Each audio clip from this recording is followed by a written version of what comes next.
Quand je peux causer à tout le monde, je dis bonjour à tout le monde. Après avoir mangé la soupe, je regarde la télé à 8 heures, les informations.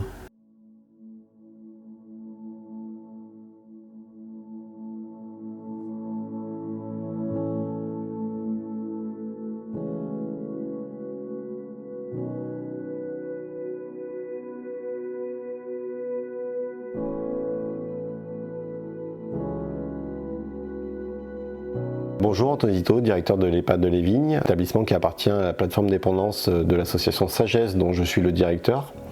J'interviens sur la plateforme depuis 6 mois maintenant. L'établissement des Vignes à Dampierre-sur-Bèbre, l'établissement Jeanne Coulon à Vichy et l'établissement Le Val-de-Bèbre à Jaligny. Un des enjeux majeurs est de garantir la continuité des soins et de l'accompagnement des personnes que l'on accueille au sein de l'établissement, et ce afin de garantir le meilleur accompagnement de nos résidents. Cet accompagnement doit se faire dans un lieu propice à la préservation de leur intégrité, de leur dignité et de leurs droits. Voilà, je m'appelle Anne-Marie Joly, je suis à Dampierre, ça fait 33 ans.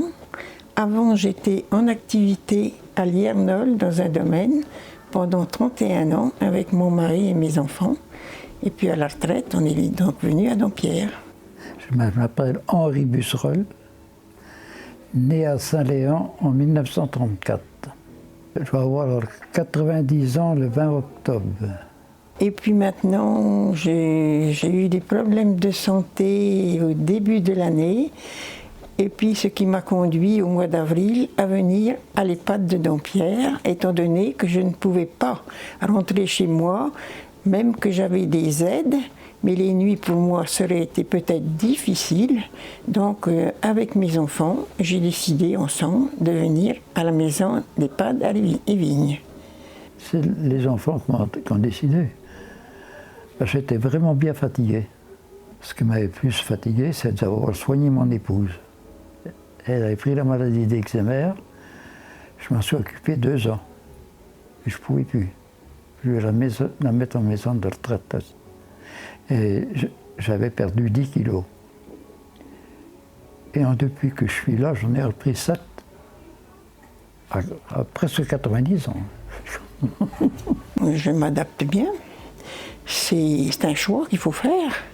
Pourquoi ? Parce que quand on est tout seul dans sa maison et qu'on a les enfants loin, même qu'on a des aides, ce n'est pas facile. Les matins, je fais encore ma toilette toute seule parce que bon, je peux encore, mais autrement j'ai des aides. Je me lève à 7h30, 8h moins le quart. Oui. Puis je fais la toilette de la tête. Et puis après, c'est les dames qui font le reste. Ils m'aident bien si j'ai besoin. Et puis bon, ce qu'il y a aussi, on a le petit déjeuner servi dans notre chambre, on va au repas, c'est servi, le soir pareil. Et puis aussi, on a des activités. Comme ce soir, il y a un loto, donc je vais participer. Après, je vais marcher. Je marche beaucoup. Et puis ce que j'aime, c'est, enfin, je fais la gym aussi. Et c'est pas facile parce que les muscles n'en veulent plus. Et puis des fois jouer au loto. Et puis ce que j'aime bien, c'est de faire la belote avec des dames. Oh, c'est pas, on a des lots à gagner, mais c'est pas ce qui m'intéresse le plus. Moi, c'est plus la participation, d'être avec les autres et de passer un bon moment. 77.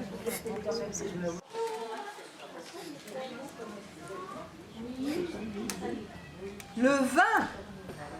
Mais enfin, moi, je me trouve bien là. Voilà. C'est ce que je peux dire. Le personnel est très gentil. C'est vrai. Ils sont à notre écoute. Si on a besoin, ils sont là. Toujours des mots bien.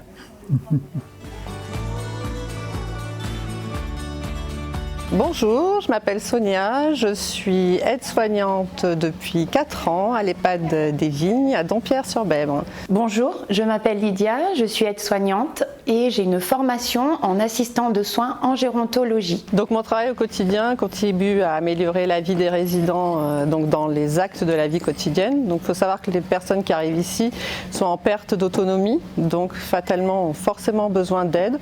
Donc pour des choses très simples, se lever, aller aux toilettes, manger, donc, ou parler tout simplement. J'ai choisi de faire aide-soignante pour apporter mon aide donc aux personnes les plus fragiles, apporter mon aide physique, morale, apporter mon aide et mon soutien à travers la vie quotidienne et aussi du fait que je suis donc assistante de vie à travers des activités adaptées, des activités qui ont aussi de l'intérêt pour la personne.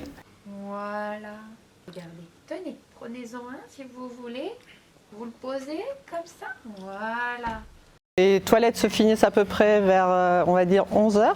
Donc il y a une aide quand même au repas pour la plupart des personnes, pour le petit déjeuner. Et après, à 11h30, on commence à descendre les résidents, donc dans le salon que vous voyez ici, où ils passent un moment tous en commun et ensuite on les rentre en salle à manger. Donc il y a l'heure du repas. Donc pareil, avec une aide pour les gens vraiment qui ont des difficultés à manger seuls. Ensuite, ils ont un temps de repos, de sieste, donc que ce soit en bas, ici, au salon, ou éventuellement dans leur chambre. Merci. Au revoir. Et donc de là, pareil, une équipe d'après-midi arrive sur 14h. Donc il y a un temps d'échange aussi sur les transmissions, les problématiques du matin, ou ce qui éventuellement on relève ce qui a été passé la nuit. Et donc elles prennent le relais. Donc il y a un lever de sieste qui se fait avec des mises aux toilettes. Pareil, les gens sont redescendus en salle commune, participent à des animations qui sont éventuellement avec Marie-Françoise, notre animatrice. J'ai un souvenir qui me revient souvent en tête, qui me montre à quel point nous sommes importants dans la vie des résidents, à quel point nous participons et nous accompagnons aussi les résidents. Donc je suis avec une dame qui présente des troubles cognitifs et qui est plutôt gravataire sur une fin de vie. Je lui propose de mettre de la musique. Je me penche vers elle, je lui dis « je repasserai vous voir plus tard ».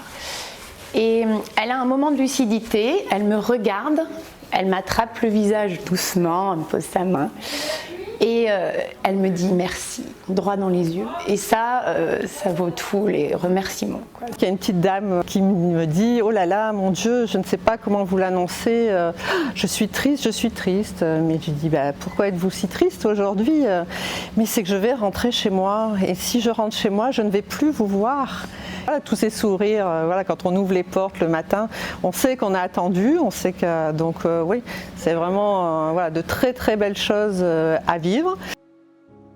Moi, le personnel, je trouve que c'est bien qu'on puisse être compétent.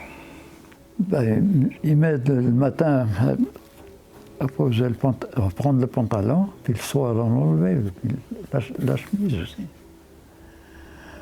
Autrement, pour le moment, je ne dérange pas de tout. Ça va venir.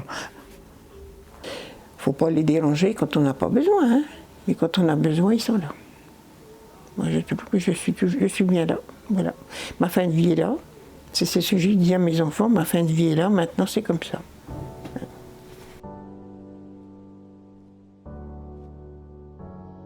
La gestion quotidienne des plannings au sein de notre plateforme et des établissements est un défi quotidien au vu des difficultés de notre secteur. C'est pourquoi la stratégie associative s'est portée sur l'utilisation de la solution planning du groupe CJ, qui accompagne effectivement l'encadrement au quotidien dans la réalisation et la gestion et le suivi de nos plannings. La solution planning permet effectivement l'élaboration des plannings annuellement et aussi la gestion quotidienne de l'absentéisme par exemple. Aussi, elle permet à l'encadrement le respect de la réglementation du Code du travail. Les EHPAD aujourd'hui, c'est un secteur qui est en peine réellement, qui poursuit une crise sans précédent. Malgré les difficultés du secteur, on retrouve des équipes engagées sur l'ensemble des établissements de la plateforme dépendance de l'association Sagesse, des équipes bienveillantes et qui œuvrent et font leur maximum pour offrir un accompagnement digne de nos aînés. Le message, ce serait de dire aux plus jeunes générations, nous, on est comme ça, mais vous allez y venir aussi un jour. Oui, qui travaillent bien, et qui profitent de la vie, et qui pensent à la retraite aussi.